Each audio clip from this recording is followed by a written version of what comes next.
"You owe me rent," she said. I asked, "What if I paid with something better, like repairs?" The hallway floor didn't sound right, and that was the first thing that made me stop. I was standing inside my apartment with a chisel heavy in my hand, shaping a joint I'd worked on all afternoon, when I heard footsteps coming toward my door. Old buildings talk if you listen. This one was almost 90 years old, and its floors were supposed to answer footsteps with a deep, solid sound. Instead, the boards groaned in a hollow, dry way that traveled up through my boots and into my bones. The subfloor was rotting. I'd known it for weeks. The building was tired, and I was the only one paying attention. A sharp knock cut through the quiet. I didn't rush. I brushed the walnut shavings from my bench, set the chisel down on its cloth, and wiped my hands on my jeans. When I opened the door, the hallway smelled like stress and old air. She stood there stiff and straight, like she didn't belong in a place this worn down. Her shirt was white and crisp. Her dark hair fell in soft waves, but her jaw was set hard. Her eyes were sharp, focused, and angry. I'd seen her once or twice before in passing. The new owner, Violet. She didn't offer a hand. She pushed a piece of paper toward my chest, like it was proof of something ugly. "We need to talk," she said, "about the 3 months of rent you owe." I looked down. Past due. Big numbers. Heavy ink. "I don't owe back rent," I said. My voice sounded rough from not using it much. "I have the ledger," she said, stepping closer. She didn't flinch, even though I had a lot of size on her. I liked that right away. "Unit 1B hasn't paid since November. I need the cash today, or I start eviction." Her hand shook, not from fear of me, but from the weight of the situation. This building was more than she could carry alone. "I paid," I said, "just not in cash." She frowned. "There's no record." "There wouldn't be," I said. "I paid in labor. Boiler repair in December. Roof patch after the ice storm. Mr. Henderson and I had a trade agreement." Quote. "I don't see that in writing," she snapped, then glanced up at the ceiling like she expected water to drip down at any second.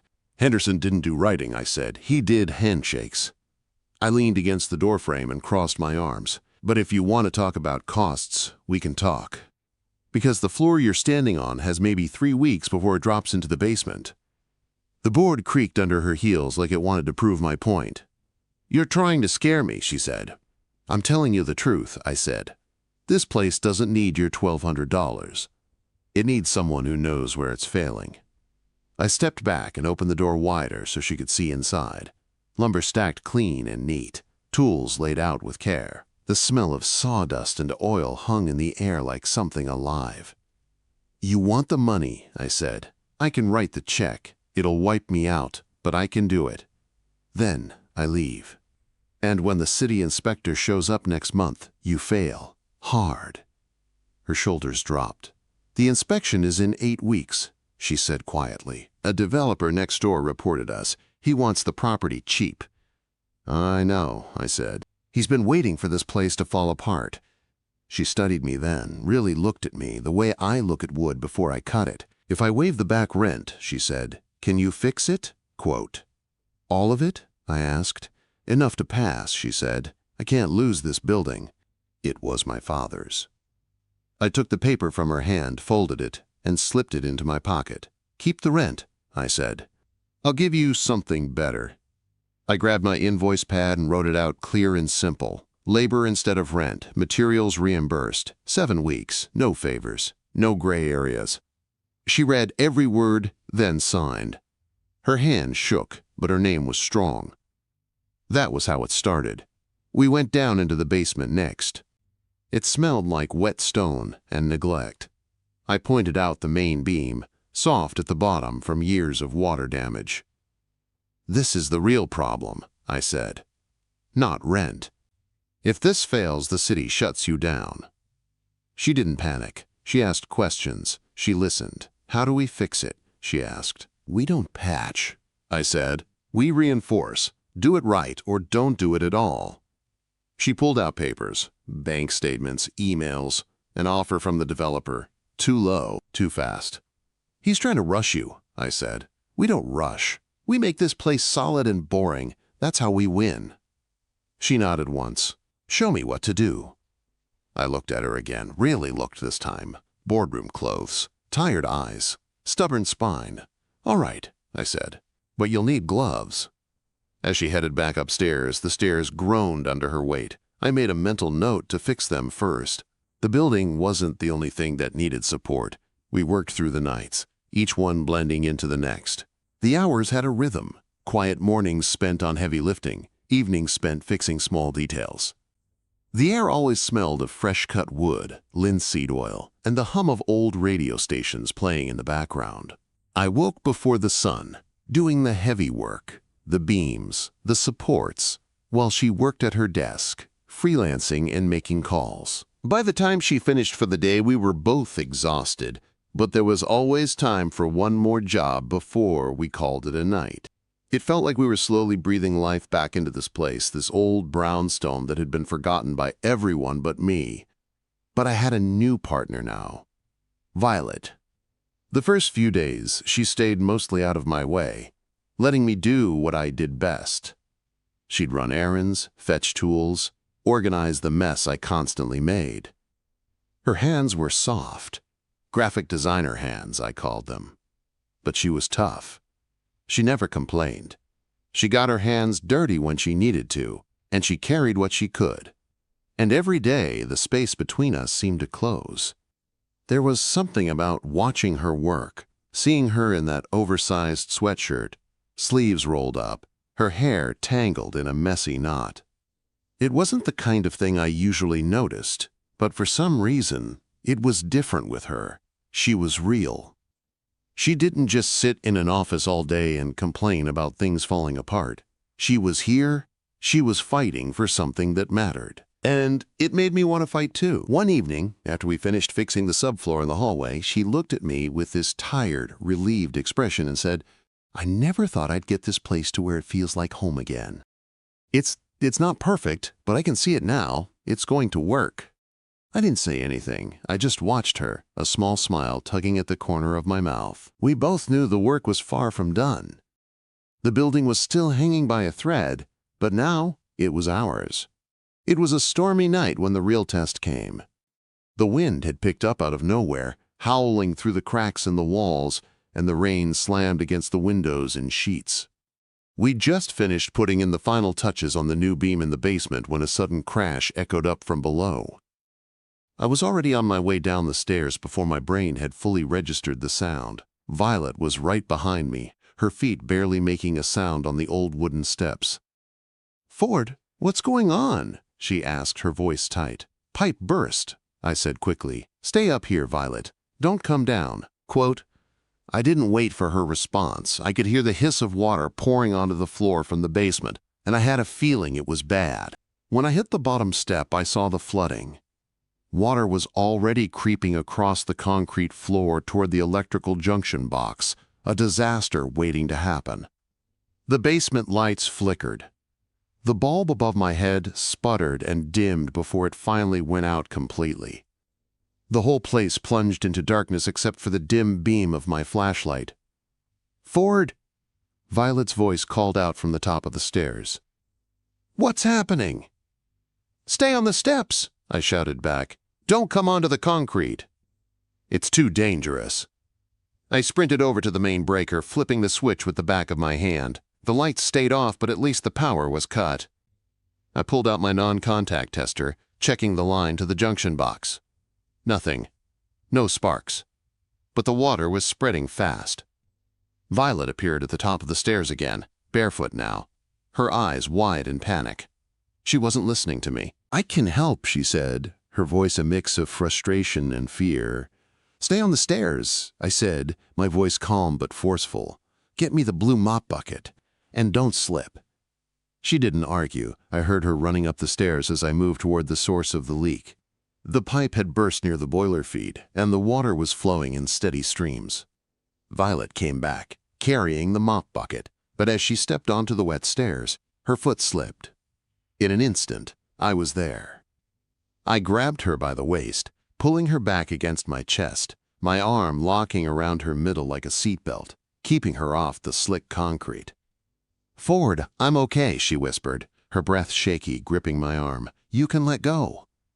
I didn't. Not yet. I wasn't letting her go until she was safe. "You should have listened," I said quietly. "Told you not to come down." "Don't let go," she whispered again.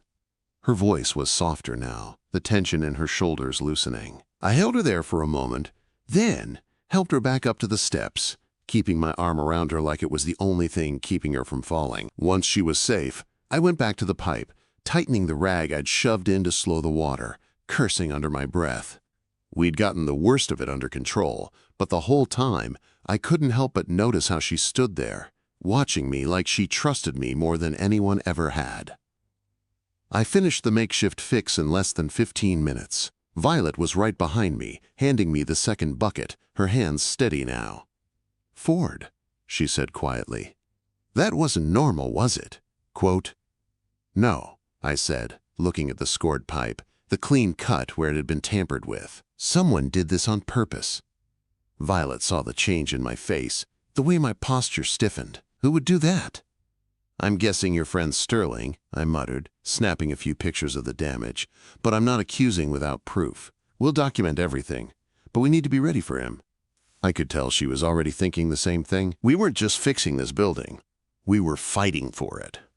And that meant we had to fight harder than anyone else. I didn't know it then. But that moment, that night, was when everything started to change between us. It wasn't just about the building anymore. It was about what we were willing to risk to save it, and each other. The next few days blurred into each other. The work never stopped, and neither did we. Every morning I was at the brownstone before dawn, setting up, measuring, cutting, replacing what was rotted, patching what could be saved. Violet didn't slow down either. She kept pushing, carrying materials, organizing my chaos, and working her way into every corner of the building. Her hands were getting rougher now. She didn't mind, though. There was something in the way she moved through the dust and grit, as though she was owning the space. And slowly, as we worked, the house began to feel less like a task and more like something we were building together. One evening, after we'd installed a new set of stairs in the back hallway, we both stood there, sweat dripping, looking at the work we'd done. The stairs were solid now, no more creaks, no more fear of collapse. Just strength. The way it should have been from the start. Violet turned to me, her face flushed from the heat of the work, but her eyes still sharp. It's starting to feel different," she said quietly, almost to herself. "Like we're really doing this." "We are," I said, wiping the back of my neck with the back of my hand. "You're not just sitting in an office now, Violet. You're part of this." She smiled, a tired but genuine thing. "Yeah, I guess I am." She turned to look at the work again. "You know, I didn't think I'd care about something like this. The building, the history. But now, I can't imagine just walking away." "You're not walking away," I said, my voice a little softer than I meant. "We're not. This place has more life in it than anyone gives it credit for." She gave me a sidelong glance, her brow furrowing. "You really believe that, don't you?" Quote, "I do," I said, without hesitation. "I wouldn't be here if I didn't." She looked at me for a long moment, her eyes searching mine, and for a second, it felt like the rest of the world went quiet. Like it was just us and the building we were both trying to save. She looked away first, breaking the moment, but there was something in her expression that lingered. Something unspoken. The next morning, when I arrived early, I found a note on the workbench. "Ford." I went ahead and ordered the materials for the new roof section. I figured it might save us some time. "I'll be back after lunch." Versus? I couldn't help but smile as I read it. It wasn't just a note. It was her way of stepping into this with me, of taking ownership of something she hadn't even known how to begin with. We were partners now. Not just because of the work we were doing, but because we were fighting for the same thing. But there was still the shadow of Sterling hanging over us. He was persistent, coming around more and more, his black SUV always parked just down the street. He knew the pressure was mounting. He could feel it. The inspector would be back in a few weeks, and while we had made great progress, we were still racing against time. I hadn't seen him in a few days, but I knew it wouldn't be long before he'd show his face again. He wasn't the type to give up easily. But neither was I. By the time Violet returned that afternoon, I'd started on the front door, stripping the layers of paint and dust, revealing the beautiful oak beneath. She watched for a few moments from the doorway, then stepped into the workshop, her eyes scanning the room, always sharp. "You know," she said, her tone a little lighter, "this place is starting to look like someone actually lives here again." I looked up at her, wiping my hands on a rag. "That's the idea. A little life for this old thing." Her eyes softened as she walked over to me. "I think it's more than that. You've been fixing this building, but I think it's fixing you too." I didn't know what to say to that, so I just gave her a quiet smile. Her smile back was different. There was something in it. Something that wasn't just about the building or the work we'd done. It was something about us. I felt it. She stepped closer, her hand brushing against mine as she reached for a tool off the table. The touch was small, but it sent a pulse through me. I didn't pull away, and she didn't either. We didn't need to say anything. It was just a moment. A quiet acknowledgement that, for once, things felt like they were falling into place. But, just as quickly as it happened, the moment broke. The sound of a car pulling up outside broke through the stillness of the shop. I looked up just as Violet's expression changed, her jaw tightening. Sterling. He was out of his car before it even stopped, his expensive suit pressed and pristine, a perfect contrast to the dust and grit we were covered in. He didn't even bother knocking, just marched up the stairs to the front door. I exchanged a look with Violet. She didn't say anything, but I could see the tension in her posture. This was it. This was the fight. I grabbed my jacket and walked to the front door, opening it just as Sterling reached for the handle. "Forward," he said, his smile cold and slick. "We need to talk." I stepped aside to let him in, knowing full well this conversation wasn't going to go the way he expected. "I'm here to help you out," he said, eyes glinting as he scanned the work we'd done. "You know the offer still stands." I crossed my arms. "I'm not interested in your offer." Violet stepped into the hallway behind me, standing tall and firm, her expression unwavering. She wasn't backing down. Neither was I. "You're wasting your time, Sterling," I said, my voice low. "This building isn't for sale.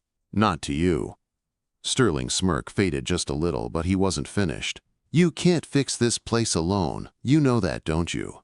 The city is coming, and when they do, it's over. All of this," he waved a hand around, "gone." "We'll see about that," I said. Violet took a step forward, standing beside me. "This building has more life left in it than you could ever offer, Sterling. We're not going anywhere." Quote. The silence between us stretched for a moment, but I knew this was just the beginning of the real battle. Sterling might have money, but we had something he didn't. We had the heart of the building, and we weren't giving it up. "You'll regret this," Sterling said, his voice sharp as he turned and stalked out the door. I didn't respond. I didn't need to. The damage was done, but we were ready for whatever came next. I looked over at Violet. "You okay?" She didn't say anything, just gave a slow nod. Her eyes locked onto mine, and for the first time, I saw something new in them. A spark of defiance, maybe. But more than that, a quiet understanding. We weren't just fixing a building anymore. We were fixing something else, something neither of us had expected. And this fight? We were going to win it. Together. The tension between us and Sterling thickened. Every morning, it seemed like there was a new threat, a new push to force us out. His presence was constant. He started sending his people around to inspect the building, making small talk, offering helpful suggestions, as if he was some kind of savior. But we weren't falling for it. Violet and I worked harder, faster. The basement was done. New supports, a reinforced main beam that could hold up an entire city block if needed. We had a new roof in place, too. The stairs were solid, the subfloor replaced, and the windows were all sealed tight. We'd run out of excuses for the city inspector. But that wasn't the problem. Sterling had already found a way to push us into a corner. It was early on a Friday morning when the real pressure started. I was in the kitchen, measuring and leveling the cabinet doors I'd refinished, when Violet burst through the door, her face pale. She was holding her phone in her hand, her fingers gripping it like a lifeline. "It's him," she said, her voice tight with frustration. "Sterling's been pushing to speed up the inspection. He's filing a formal complaint with the city. saying the building's a hazard. He wants to get a red tag on us before the inspector even shows up. I felt the anger rise in my chest, my teeth clenching as the weight of it all hit me. This wasn't just about the building anymore. It was about Violet's future too, her father's legacy. It was personal. "You knew this was coming," I said quietly. "He's been trying to force us into a corner for weeks." "I know," Violet said, her hand shaking as she scrolled through her phone. "But this isn't just a threat anymore. He's trying to kill any chance we have of passing the inspection. If the city condemns us, we lose everything." I stepped closer to her, placing a hand gently on her shoulder. "Violet, listen to me. We've put in the work. The bones are solid. The foundation is stronger than ever. This building is safe." "I know," she said, her voice breaking. "But if we don't pass the inspection, if they red tag us, it's over. The bank will call the loan. I won't be able to keep the place. We'll lose it all." "We're not losing it," I said, my voice hard with determination. "We're fighting for this. We're fighting for you, for your father, and we're going to win." I could see the fear in her eyes, but there was something else there too. A spark. A kind of quiet defiance. She nodded slowly. "Okay," she said. "Then we get ready for this. I won't let them take it, not without a fight." And that was it. From that moment on, it wasn't just about fixing the building. It was about something bigger, something that ran deeper. We weren't just two people working on a construction project anymore. We were a team. And we were about to face the biggest challenge of our lives. The inspector arrived 2 days later. Violet and I had spent the last 48 hours preparing. We worked through the night to finish the final touches. The plumbing was fixed, the electrical was up to code, the new subfloor was level, and the basement had been reinforced so solidly I could have sworn it could withstand a bomb. But even with all that work, even with everything in place, I knew it wasn't going to be enough if we didn't have everything lined up exactly right. As soon as the inspector showed up, I saw it in his eyes.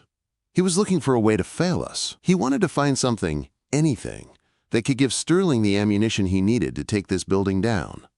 I stayed calm, though. I had to. I'd been through inspections before. This wasn't my first rodeo. But this was different. This wasn't just a job anymore. It was our livelihood, our future. "Mr. Davis," I said, stepping forward as he made his way through the entryway, clipboard in hand. "I'll be happy to show you around." He grunted, but didn't look up from his clipboard. "Let's get this over with. The city's got other places to inspect." Violet stood behind me, her posture straight, but I could see the tension in her shoulders. She was fighting to keep it together, and I was right there with her. We made our way through the building. I led him down to the basement first. The main beam had been reinforced with steel, the timber sistered alongside it to provide strength. The floor was solid, no give. The supports were all in place. "Looks good," he muttered, tapping his pen against his clipboard. "But I'll need to check the load-bearing calculations. Can't approve this without seeing the details." I held back a sigh. "All the calculations are in the file. The work exceeds code requirements. I'm sure you'll find everything in order." He didn't respond. He just grunted and moved on to the next section. We walked through the rest of the building. The new roof, the stairs, the electrical updates. Everything was up to code. Everything was solid. It wasn't until we reached the hallway that I started to feel the weight of the situation. The hallway floors, which we'd spent days fixing, were solid. The new subfloor was level, the joists reinforced. But as Davis walked across it, his boots clicking against the floor, I saw him pause. I saw his eyes flicker toward the floorboards, the smallest of reactions. I held my breath. "Level 1, integrity." He grunted again, making a note. It wasn't a passing grade, but it wasn't a failure either. Then came the final test, the basement. We stood before the newly reinforced main beam.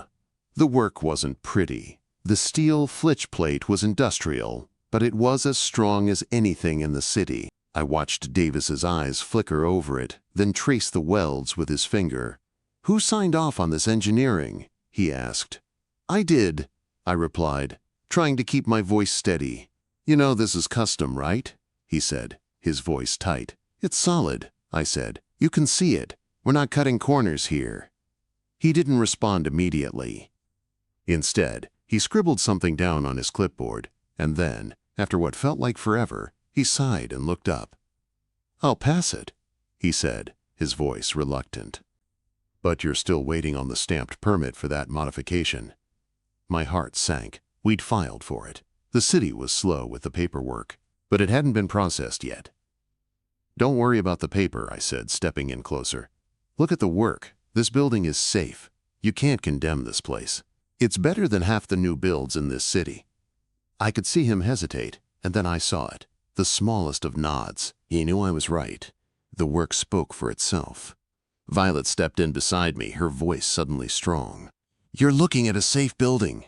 If you fail us, we'll appeal it. We'll bring in independent engineers to prove it." The inspector shifted uncomfortably. I could see the bureaucratic conflict in his face, but at the end of the day, he was a man who understood craftsmanship when he saw it. Finally, he dropped his pen and sighed. "You have 48 hours to get that permit in my hand. Otherwise, I'll have to come back and red tag it." We'd done it. We'd bought time. As soon as the inspector left, Violet collapsed against the wall, her breath shaky. "We did it," she whispered. "Sort of," I said, my eyes already on the next task. "We've got 48 hours. Violet looked at me, eyes wide and filled with something new, something I couldn't name. "We'll make it," she said, and I believed her. We had 48 hours to finish what we started. The final push. And after that, the future was ours. The clock was ticking. We had 48 hours, and every second of it was spent working, measuring, fixing, tightening, and getting everything into place. The inspector's temporary pass was a small victory, but it was still a deadline. And in a building like this, where every wall creaked and every floorboard groaned under the weight of years, there was no room for error. The materials we needed for the final repairs had already been ordered, but there was one problem: the permit. The paperwork that should have been processed weeks ago was still stuck somewhere in the system. Without that stamped approval, everything we'd done would be for nothing. The clock was ticking, but the bureaucracy wouldn't move any faster. Violet and I worked side by side, as we had for the past few weeks. There was no space between us anymore, no time to think of anything else but the task at hand. I could feel the pressure of it all, but there was something else too, something that had been growing ever since we first started this project together. It wasn't just the building I was focused on anymore. It was her. We didn't talk about it. We didn't have to. The way she moved through the space, her quiet determination, the way she didn't hesitate when it came to getting dirty or making a decision. It was different. She was different. And somewhere along the way, between the hammer and the nails, between the sweat and the dust, I realized that I didn't just want to fix this house. I wanted to fix it for her. But that was a thought I couldn't afford to focus on. Not now. We were 2 hours away from the deadline, and everything was in place. The final touches were done. Floors polished, stairs reinforced, the roof securely patched. The subfloor was solid. The plumbing and electrical systems were all up to code. All the work we'd done was perfect, but without that final permit, none of it mattered. Violet stood in the corner of the kitchen, holding a folder of paperwork in her hands, staring down at it like she was waiting for it to magically become what we needed.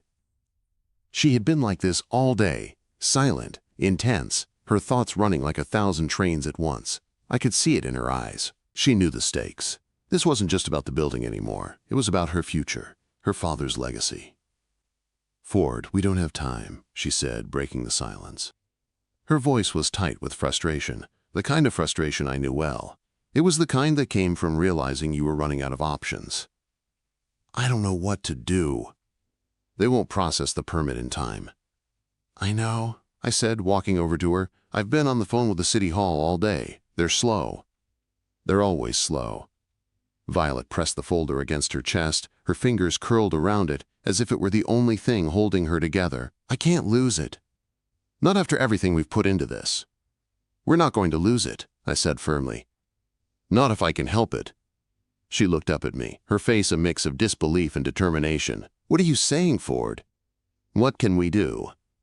There was only one option left, and it wasn't an easy one. "Come with me," I said, turning toward the door. "I know a guy who can help." The city offices were closed. The last thing I expected was to find someone still there when we arrived. but luck was on our side. McCoy, my old buddy from the workshop, had connections. And when it came to getting things done in a hurry, McCoy was the one person I could trust to pull strings. He was sitting at his desk, papers scattered across it, a half-drunk cup of coffee beside him. His eyes were red, and I could tell he'd been working late on his own projects, but when he saw me and Violet standing at the door, he didn't hesitate. "What are you two doing here?" he asked, sitting up straighter. "It's way past business hours." "I need your help, McCoy," I said. "We need a stamped permit. Today." He didn't blink, didn't even ask why. He just nodded. "I can do that, but it's going to cost you." Violet's eyes widened, but I stepped forward, knowing there was no time to haggle. "Do it, McCoy. I'll make it right with you." He didn't waste any more time. He picked up the phone, dialed a number, and in the span of a few minutes, he had a signed copy of the permit we needed. No questions asked. "You're lucky I like you, Ford," McCoy said with a grin. "I'm doing you a favor here. Don't make me regret it." "I won't," I said, holding out the folder with the precious document inside. "Thanks, McCoy." We were in and out in less than 20 minutes. By the time we got back to the building, the clock was almost up. I had no idea if we'd make it in time, but there was no turning back. I went straight to the basement and grabbed the permit out of the folder. Violet was right behind me, her breath quick, her nerves getting the best of her. We rushed to the inspector's office. He was still there, a look of mild surprise on his face when he saw us standing in the doorway, permit in hand. "I got it," I said, slamming the permit down on his desk. Davis didn't waste any time. He glanced at the paper, then up at us. A slow, reluctant smile spread across his face. "You did it," he muttered. "I'll sign it, but you two are cutting it close." "Close is all we need," I said, watching as he signed the document. Violet exhaled a breath she'd been holding for what felt like forever. We were through it. We had the permit. The building was safe. The repairs were done. And now we had the green light. It was a few hours later, and I was standing in the kitchen, wiping my hands on a rag when Violet came in. The space was quiet now. The hum of the work finally stilled. "You know," she said, her voice soft as she leaned against the doorframe, "I never thought I'd get this place to where it feels like home again." I looked at her, the weight of the day lifting from my shoulders. "I think it already is." She smiled, but there was something else in her eyes now. "I know. I think it always has been. We just needed to fix it." I walked over to her, standing just a few feet away. For a moment, we didn't say anything. We didn't need to. The work was done. The place was safe, and the future was ours. "I'm not going anywhere, Ford," she whispered, her voice low, like she was saying something private. "I wasn't planning on it," I said, my voice steady. She stepped closer, looking up at me, and before I could even think, she kissed me. It wasn't fast or urgent. It was steady, like everything that had been building between us finally found its place. When we pulled away, I smiled, my heart pounding in my chest. "You sure you don't want a tenant?" I asked, my voice teasing. "I've already got one," she said, her smile wide and genuine. "And I think he's here to stay." And just like that, it wasn't just the building we had fixed, it was us. The building was safe. We had a future. And for the first time in a long time, I felt like I was exactly where I was supposed to be, together. The building was quiet, finally. After all the work, the late nights, the rush of repairs and paperwork, it had settled into something new, something alive. The hallway floors, though still creaky in places, no longer threatened to collapse beneath your feet. The smell of fresh paint and wood filled the air, mixing with the lingering scent of linseed oil and sawdust. It felt like home, and for the first time since we'd started this, I felt like I belonged here. Violet and I had spent months rebuilding more than just the brownstone. In the beginning, it had been about the work, the physical labor, the repairs that seemed endless. But somewhere along the way, we'd built something else, something unexpected. It was still early morning when I heard the sound of footsteps on the stairs, the same hollow creak that used to drive me crazy. Now, though, it didn't feel like a warning of failure. It was just Violet coming down to start her day, the way she always did. I'd been up for hours already, getting a jump on the day's work, but today felt different. The weight of the past few weeks was gone, and all that was left was the future. And Violet. I looked up as she entered the room, the light from the window catching her hair. She was wearing an old sweatshirt of mine, sleeves rolled up, and her eyes were bright in a way they hadn't been before. She didn't look tired anymore. She looked at peace. "I was thinking about the roof today," she said, her voice casual but with that underlying energy I'd come to recognize. "I think we could do something with the lobby too. Maybe replace the old fixtures with something more modern. What do you think?" Quote. I wiped my hands on a rag and leaned back against the workbench, watching her. Her eyes were sparkling with the same vision she'd had when she'd first walked into this building. But there was something more now. Something that had come from all the time we'd spent together, all the things we'd fixed. I wasn't the only one who had been changed by this place. "I think it sounds perfect," I said softly. Her smile was slow, but when it reached her eyes, I could see the difference in her. She wasn't the same person who'd walked in here that first day, determined to save her father's legacy. Neither was I. This building had transformed us both in ways I couldn't fully explain. She took a step closer, her eyes still on me. "I was thinking, maybe we should do the final touches together. The way we've done everything else. You know, fix it all up until it's exactly what we want." I nodded, pushing off the workbench and walking toward her. "Together, that's the only way it works." Quote. We stood there for a moment, not saying anything, but letting everything that had happened between us fill the space. The connection was there, between us, in the way we moved, in the way we worked together. "I owe you more than just a thank you," she said, her voice quieter now. "You saved this building, but you've also—" She trailed off, her eyes searching mine, and for a second, I felt that same shift from before. The air between us thickened with something unspoken. "You don't owe me anything," I said, my voice low. "This place is ours now. All of it." Her gaze softened, and for the first time, I saw the full weight of everything we had built together in her eyes. She didn't look like the woman who had been panicked and unsure when we first met. Now she was someone who had fought for this place, for her family, and for what was right. And in that fight, she'd found something more. She took another step closer, and this time, when she reached up to touch my face, it wasn't just the weight of everything we'd been through. It was a promise. A quiet one. "You've made this place something I can call home," she said, her thumb brushing my cheek. "And I think I've made you something more than just a guy who fixes things." I smiled, pulling her in a little closer, my hand finding the small of her back. "Maybe I'm something better now." Her breath caught in her throat, and for a moment I thought she might say something else. But she didn't need to. The way her eyes met mine said everything we couldn't put into words. We didn't rush. There was no hurry. We stood there, surrounded by the walls we'd repaired, the floors we'd fixed, the life we had built together. And then, slowly, she tilted her head, her lips brushing against mine, the kiss soft and steady, like everything else that had come before. But this time, it wasn't about the work. It wasn't about the building. It was about us. And for the first time since I stepped into this brownstone, I didn't just feel like I was fixing things. I felt like I was living in them. I was living with her. The building wasn't just a structure anymore. It was home. Together, as we pulled away, I rested my forehead against hers, the smell of wood and linseed oil and fresh paint still lingering in the air. "So," I said, a grin tugging at the corner of my lips, "what do you think of the next project?" Her smile mirrored mine. "I think we've got a lot of work to do." And I knew she was right. There was always something to fix, something to build. But this time, I wasn't doing it alone. Neither of us were. "Let's get to work," I said, pulling away, just enough to look at her fully. And as we moved toward the next chapter, I knew one thing for sure. The work was never done. But that was the way it should be. And this time, we'd be ready for whatever came next. Together.